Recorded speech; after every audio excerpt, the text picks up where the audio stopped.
প্রথম যে খবরটি সেটা হলো বাংলাদেশে বিরোধী দল এবং সরকারি দল আবার হার্ডলাইনে চলে যাচ্ছে, মুখোমুখি হচ্ছে। আজকে জুলাই বিপ্লবের দ্বিতীয় বর্ষে 11 দলীয় জোটের পক্ষ থেকে যে বক্তব্য দেওয়া হয়েছে বিএনপিকে ইশারা করে, বাংলাদেশ আর একটা ভয়ঙ্কর দিকে যাচ্ছে। কেন যেন মনে হচ্ছে তৃতীয় পক্ষের খেলা শুরু হয়ে গেছে বাংলাদেশে। বিএনপি সরকার একটা বড় ফাঁদে আটকে যাচ্ছে, অথবা জামাত বিএনপি কোনো ট্র্যাপে পড়ে গেছে বলে মনে হচ্ছে। 2 নম্বর খবর,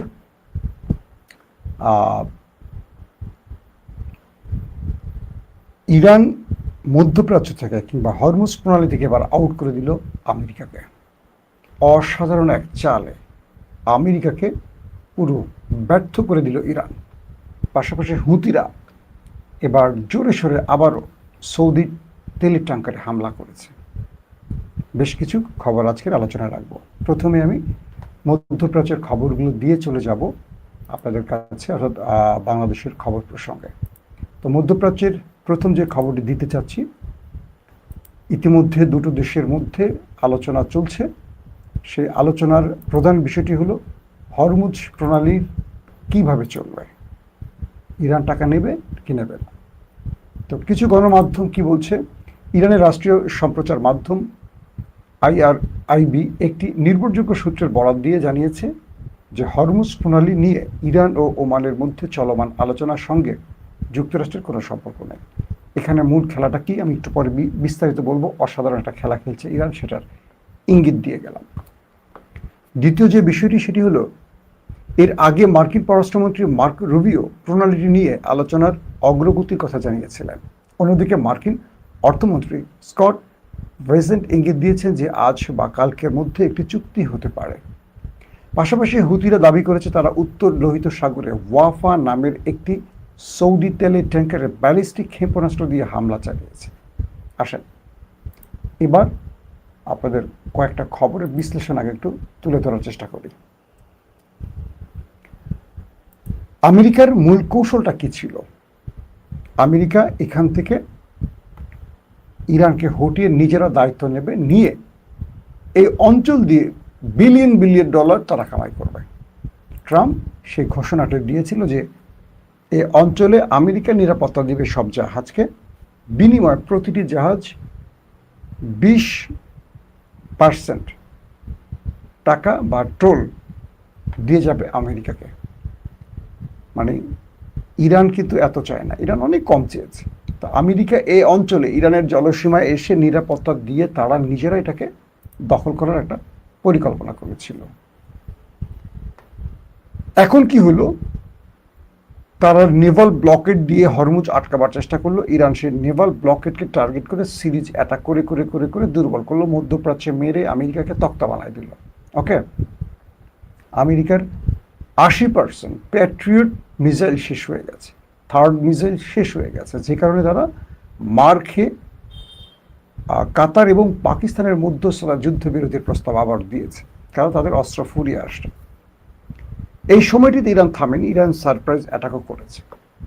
ইরান কি করলো চালাকিটা, ওমানের সাথে তারা একটা পরিকল্পনা করলো। মাঝখানে ওমান ইরানের পক্ষে ছিল, আমেরিকা এবং মধ্যপ্রাচ্যের চাপ খেয়ে ওমান ইরানের বিরুদ্ধে চলে যায়। এরপর ইরান ওমানের সিরিজ কয়েক দফা অ্যাটাক করে। কয়েক দফা অ্যাটাকের পর কি ঘটে, আবারও তো কয়েক দফা অ্যাটাকের পর ওমান সোজা হয়ে যায় ভয়ে।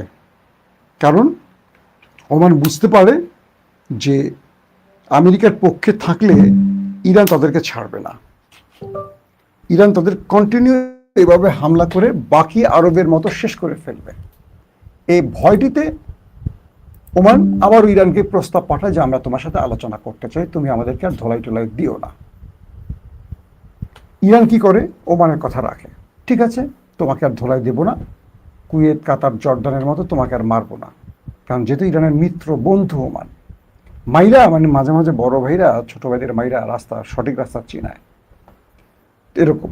তো ওমানের সাথে আলোচনা হয়, সেই ওমান বলে হরমুজের ঢোকা আর বের হওয়ার যে সিস্টেম, একটা কন্ট্রোল করবে ইরান, একটা কন্ট্রোল করবে ওমান, এবং দুই পক্ষ যে টোল আদায় করবে এটা ভাগাভাগি করে নেবে। এই দুই পক্ষ যখন টোল আদায় করবে, এখানে কি আমেরিকা আছে? যখন আমেরিকা হরমুজ নিয়ে পোদ্দারি করতে আসছে, মাস্তানি করতে আসছে, বেশি ভাব দেখাইতে আসছে, ইরান ওমানকে ভাজে এনে এমন একটা চুক্তি করে ফেললো যে চুক্তির ফলে হরমুজে বা ওমান সাগরে ইরানের আমেরিকার আর কোনো খানা নাই, আউট হয়ে গেছে পুরা। সেই চুক্তিটি ওমান এবং ইরানের মধ্যে হয়ে গেল। এটা কালকের এবং আজকের ব্রেকিং খবর। কালকে আমি খবরটা আপনাদের দিয়েছিলাম, আজকে আরেকটু আপডেট হলো। এখন ইরান বলছে আমেরিকাকে, তুমি কি, তুমি এই অঞ্চলে আমার সাথে আলোচনা করবা, কথা বলবা, চুক্তি করবা, তুমি কে? তুমি কি আমার স্টেক হোল্ডার? তুমি কি আমার প্রতিবেশী? তুমি কি আমার সাগরের অর্ধেক মালিক? না, তুমি 10,000 মাইল দূরে, ভাগো। তোমার এখানে কি কাজ? কোনো কাজ নাই, তুমি তো আসছো মাস্তানি করতে। তুমি যদি মাস্তানো, আমি মাস্তানের আব্বা। তো তুমি দেখছো না মধ্যপ্রাচ্যে তোমাকে মাইর আমি সোজা করছি, তুমি তো আমার দেশকে এটা করবা সেটা করবা বহুত হুমকি দিচ্ছ, আবার তুমি পা ধরে সিজফায়ার করছো। ওকে, এখন হরমুজ ওমান সাগরের যেই জাহাজ আসা যাওয়া নিয়ে সমস্যা তৈরি হয়েছে, আমরা সমাধান করে ফেলছি নিজেরা। আমি আর ওমান সিদ্ধান্ত নিয়ে নিয়েছি, যাওয়া এবং আসা আমার মধ্য দিয়ে, ওমানের মধ্য দিয়ে। আমরা পুরো দুটো দেশ এই প্রণালীটির ব্যবহারের যে পরিধি, সিস্টেম, নিয়ম কানুন পৃথিবীকে জানিয়ে দিয়েছে। এখন প্রথম 60 দিন আমরা কোনো পরিষেবা নেব না। এটার নিরাপত্তা সহ যে কাজগুলো এখন ওমান আর ইরান করবে, এটার জন্য খরচ যাবে, সেই পরিষেবাটা আমরা এখন 60 দিন নেব না।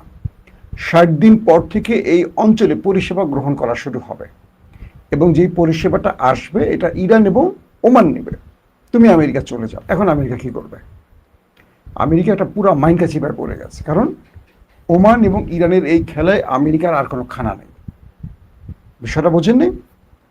বিএনপি জামাত তারা যুক্তি করে নিল, সরকারি দল বিরোধী দল, যে এখন থেকে রাষ্ট্র পরিচালনায় আমরা এইভাবেই কাজগুলো করব। আওয়ামী লীগের আর খানা আছে এই মুহূর্তে নাই। তো আমেরিকা আওয়ামী লীগ হয়ে ঢুকছিল, এখন যদি বিএনপি জামাত আন্ডারস্ট্যান্ডিং করে নেয়, ধরেন তারা করেই রাখছে মোটামুটি, আওয়ামী লীগের কোনো অবস্থা আছে, কোনো কথা আছে আওয়ামী লীগ রাজনীতিতে কোনো বিষয়, ফ্যাক্টর এখন কিচ্ছু না। তো ইরান এমন একটি চাল দিল, ওমানকে নিয়ে আমেরিকা আউট হয়ে গেল, এই অঞ্চলে তাদের আর কোনো খানা থাকলো না। আসেন, এদিকে লোহিত সাগরে সৌদির তেল ট্যাঙ্কারে ব্যালিস্টিক ক্ষেপণাস্ত্র হামলার দায় স্বীকার করেছে এবার ইয়েমেনের হুতিরা। তারা জানিয়েছে ইয়ানবুর কাছে সৌদি ট্যাঙ্কার ওয়াফা আক্রান্ত হয়েছে, যার ফলে 22 জুলাই থেকে লক্ষ্যবস্তু হওয়া ট্যাঙ্কারের সংখ্যা বেড়ে 8 দাঁড়িয়েছে। অর্থাৎ সৌদির 8টি ট্যাঙ্কারে হুতিরা সফল অ্যাটাক চালিয়েছে। ইয়েমেনের হুতি গোষ্ঠী আজ দাবি করেছে তারা ইয়ানবু উপকূলের কাছে উত্তর লোহিত সাগরে সৌদি তেল ট্যাঙ্কার ওয়াফাকে একাধিক ব্যালিস্টিক ক্ষেপণাস্ত্র দিয়ে হামলা চালিয়েছে। গোষ্ঠীটির সামরিক মুখপাত্র ইয়াহিয়া সারি এক্সে দিয়ে এক বিবৃতিতে বলেছেন যে ক্ষেপণাস্ত্রগুলো ট্যাঙ্কারটিতে সঠিকভাবে আঘাত হেনেছে। তিনি বলেন, এই হামলাটি ছিল সৌদি আরবের বিরুদ্ধে গোষ্ঠীটির তথাকথিত সামুদ্রিক অবরোধ ও অবরোধের বদলে অবরোধ কৌশলের অংশ। ইয়াহিয়া সারি বলেন, এই হামলার ফলে 22 জুলাই অবরোধ শুরু হওয়ার পর থেকে গোষ্ঠীটির লক্ষ্যবস্তুতে পরিণত হওয়া সৌদির তেল ট্যাঙ্কারের সংখ্যা দাঁড়ালো 8-এ। বুঝতে পারছেন? তিনি আরও বলেন যে 29টি সৌদি তেল ট্যাঙ্কারকে লোহিত সাগর ও আরব সাগর দিয়ে যেতে বাধা দেওয়া হয়েছে। তিনি বলেন, বাব আল মান্দাব প্রণালী থেকে গোষ্ঠীটি তথাকথিত অবরোধ আরোপে সফল হওয়ার পর তাদের তেল ট্যাঙ্কারগুলোকে উত্তর লোহিত সাগরের দিকে ঘুরিয়ে দিয়েছে। এবং তিনি বলেন, ফলাফল যাই হোক না কেন, দলটি মানে বিদ্রোহী হুতিরা সামুদ্রিক প্রবেশ পথ বন্ধ করতে এবং সৌদির তেল ট্যাঙ্কারগুলো চলাচল আটকাতে উত্তর লোহিত সাগরে হামলা অব্যাহত রাখবে এবং আরও তীব্র করবে। এখন পর্যন্ত সৌদির পক্ষ থেকে কোনো বক্তব্য আসেনি। আপনারা মোটামুটি আজকের মধ্যপ্রাচ্যের ব্রেকিং সংবাদগুলো পেয়ে গেছেন। এখনও হুতিরা ধোলাই খাচ্ছে, হুতিদের হাতে ধোলাই খাচ্ছে সৌদি আরব। পাশাপাশি আমেরিকা মানে ইরানের কাছে তার বড় একটা পরাজয় ঘটে গেছে। আরও অনেকগুলো খবর ছিল, রাতে দেব। এখন আসি বাংলাদেশ প্রসঙ্গে। আপনাদের প্রথমে একটু বিরক্ত করে ফেলছিলাম না, সিস্টেমে একটু প্রবলেম হওয়ার কারণে।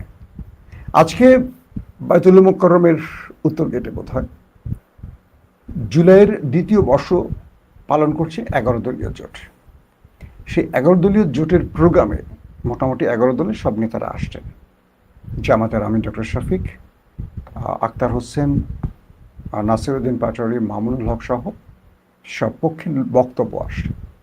এর মধ্যে আমার 3 জনের বক্তব্য খুব অ্যাগ্রেসিভ লেগেছে, মামুনুল হক এবং নাসিরউদ্দিন পাটোয়ারি।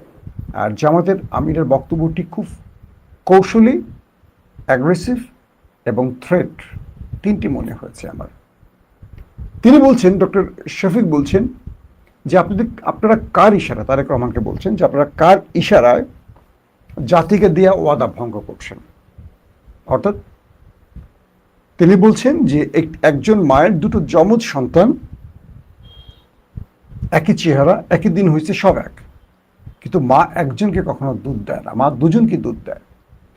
একই সঙ্গে ভোট হয়েছে, একই সাথে সিল হয়েছে, আপনি সংসদে বসেছেন, প্রধানমন্ত্রী হয়েছেন, দেশ চালাচ্ছেন, সরকারে বসছেন, কিন্তু একই সঙ্গে 70% মানুষের যে ভোট পড়েছে গণভোটের পক্ষে, সেটাকে আপনি অবজ্ঞা করছেন, সেটাকে মানছেন না। এভাবে চলবে না। আপনি কার কাছে, তারেক রহমানকে বলছেন, আপনি কার কাছে দাসখত দিয়ে গণভোটের বিরুদ্ধে দাঁড়িয়েছেন, এটা জাতি জানতে চায়। আরও অনেক কথা তিনি বলেছেন। পাশাপাশি তিনি আরেকটি কথা বলেছেন, নাসিরউদ্দিন পাটোয়ারি কোরআনের একটি আয়াত তারপরে বলছেন যে তারেক রহমানের কাছে ভালো কিছু পাওয়া যাবে না। নাসিরউদ্দিন পাটোয়ারির বক্তব্য, তিনিও বেশ অ্যাগ্রেসিভ বক্তব্যগুলো দিয়েছেন, আমার কাছে তাই মনে হয়েছে। এবং তিনি আরও বলেছেন যে জুলাই বিপ্লবীরা ঘরে ফিরে যায়নি, জুলাইয়ের জন্য 2000 রক্ত দিয়েছে বা 1400 রক্ত দিয়েছে, প্রয়োজনে আরও রক্ত দেবে, 2800 রক্ত দেবে, কিন্তু তারেক রহমান তাকে ক্ষমতা থেকে সরানো হবে, এরকম হুমকিও তারা দিয়েছে। এবং তিনি এটিও বলেছেন যে তিনি ব্যর্থ হয়ে গেছেন, এখন তিনি তার ঠিকানায় চলে যাবেন, মানে লন্ডনেরটা তিনি লন্ডনে চলে যাবেন, এরকম অনেকগুলো কথা বলেছেন। এটাকে আমি এখন খুব গুরুত্ব দিচ্ছি না। মামুনুল হকও খুব অ্যাগ্রেসিভ বক্তব্য দিয়েছেন গণভোটের রায় বাস্তবায়নের বিষয়। এখন একটি বিষয় নতুন করে আসছে যে হঠাৎ করে এই দুটো দল কেন এত মারমুখী অবস্থানে চলে গেল। কয়েকটি সূত্র দাবি করছে যে রাজনীতিতে কিছু কঠিন বাস্তবতাকে সামনে হাজির করার জন্য মূলত তৃতীয় পক্ষ স্বগোত্রীয়দের মধ্যে বা জুলাইয়ের অংশীজনদের মধ্যে একটা বড় প্ল্যান কাজ, মানে বাস্তবায়নে কাজ করছে। আমরা জানি যে বিএনপির সাথে প্রায় 20-25 বছরের সম্পর্ক হলো জামাতের বা বাকি যারা আছে জোটে তাদের।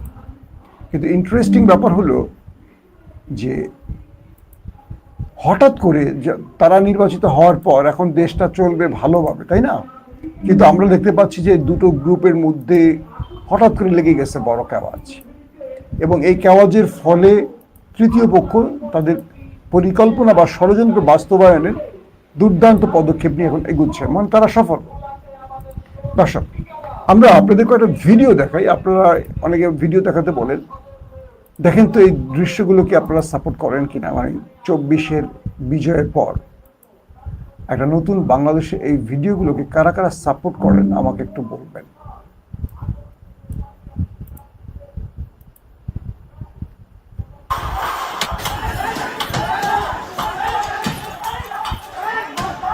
দেখেন, আলিয়া মাদ্রাসাকে ভাঙচুর করছে এরা কারা আসে। একটা প্রতিষ্ঠান আলিয়া মাদ্রাসা, দেখেন দিন প্রতিষ্ঠার শিক্ষা দেওয়া হয়, এরা কারা আপনারা বলেন, আমি তাদের নাম বলবো, আপনারাই বলেন এরা কারা হতে পারে। এগুলো কিসের লক্ষ্য? একটা মাদ্রাসা,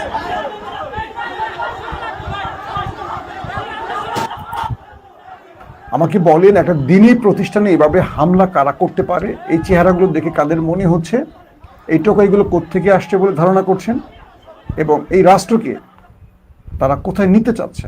আপনারা ফুটেজগুলো দেখেছেন, মোটামুটি বুঝতে পেরেছেন। আমি আরেকটা ফুটেজ আপনাদের দেখাতে চাই যে এগুলো আসলে দেশকে কোথায় নিয়ে যাওয়ার ষড়যন্ত্রের অংশ হতে পারে। আমার মাথায় আসলে কাজ করছে না। যে আমরা আসলে কোন দিকে যাচ্ছি বা আমাদের সামনের দিনগুলো কত ভয়ঙ্কর হতে পারে। আসেন।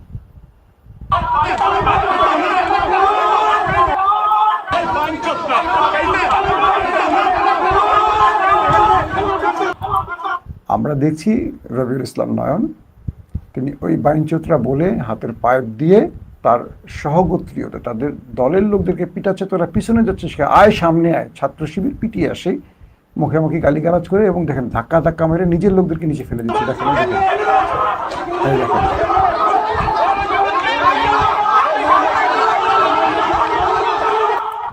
আমার একটা প্রশ্ন, রবিউল ইসলাম নয়ন হেলমেট পরে তিনি কি বিএনপির মধ্যে ছাত্রলীগের হেলমেট ইমেজটাকে ঢোকাতে চাইলেন? নয়নের এই পারফরমেন্স বিএনপির 1 ইঞ্চি লাভ হলো কিনা কমেন্ট করবেন। যে দলেরই ভাইরা হন আপনারা কমেন্ট করেন, বলেন তো।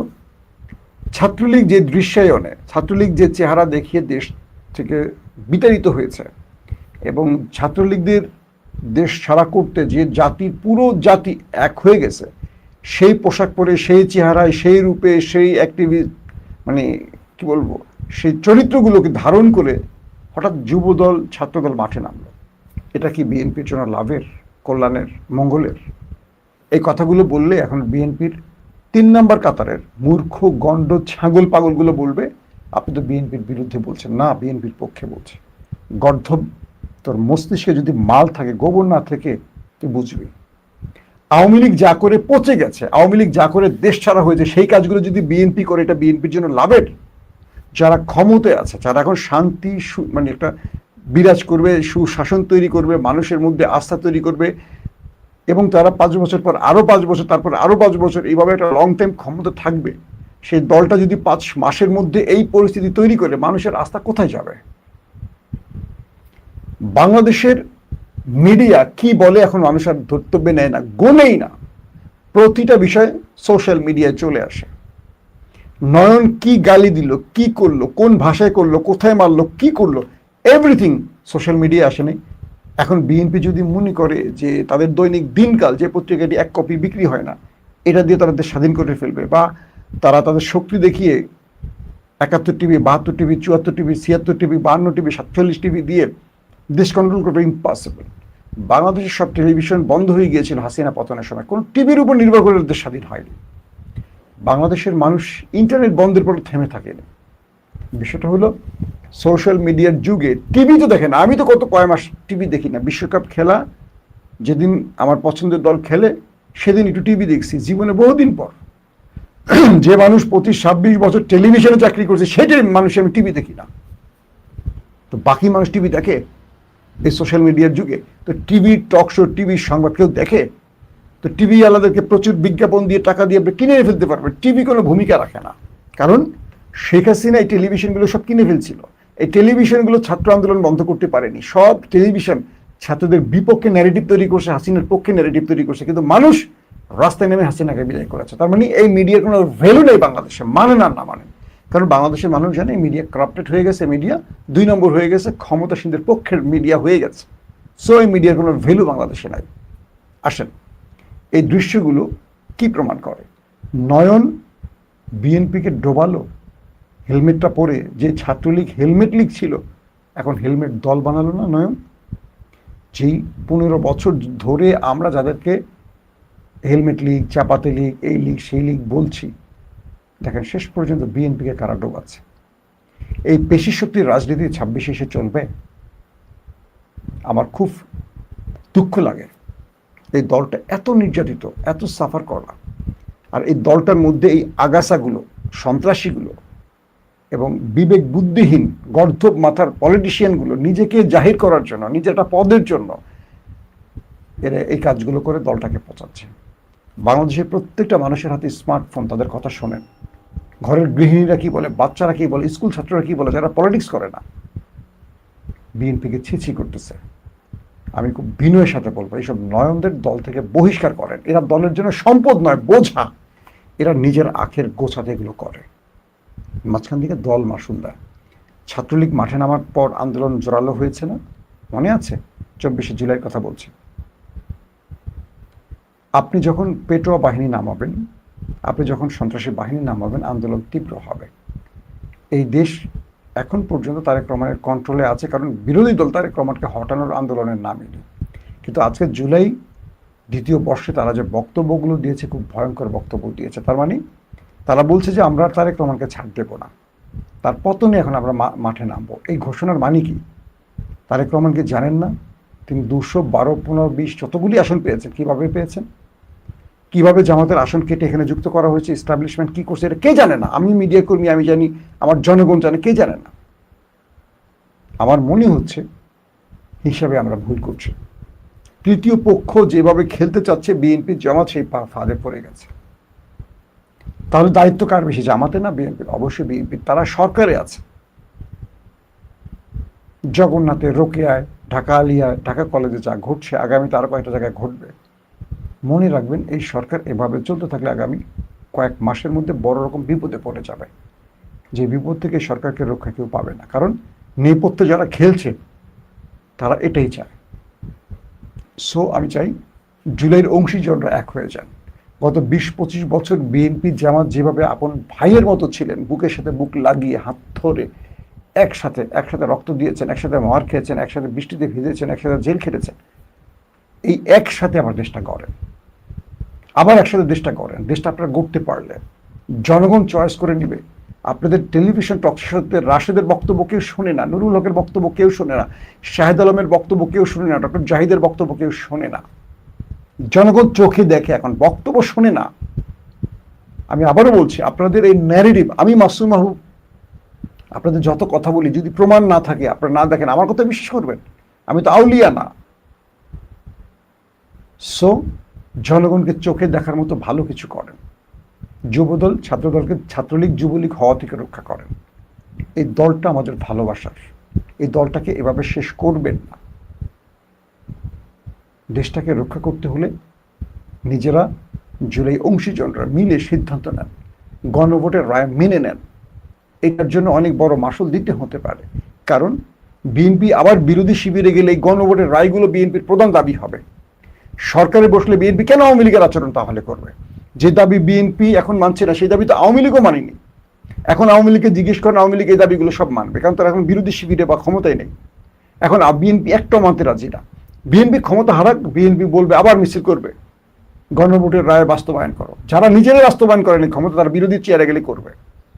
ঠিক তত্ত্বাবধায়ক ইস্যুতে এই বিএনপি তত্ত্বাবধায়ক ইস্যু মানতে রাজি হয়নি, সেই বিএনপি তত্ত্বাবধায়ক ইস্যুর জন্য গত 15 বছর আন্দোলন করেছে। হাসিনা আর মানে নাই।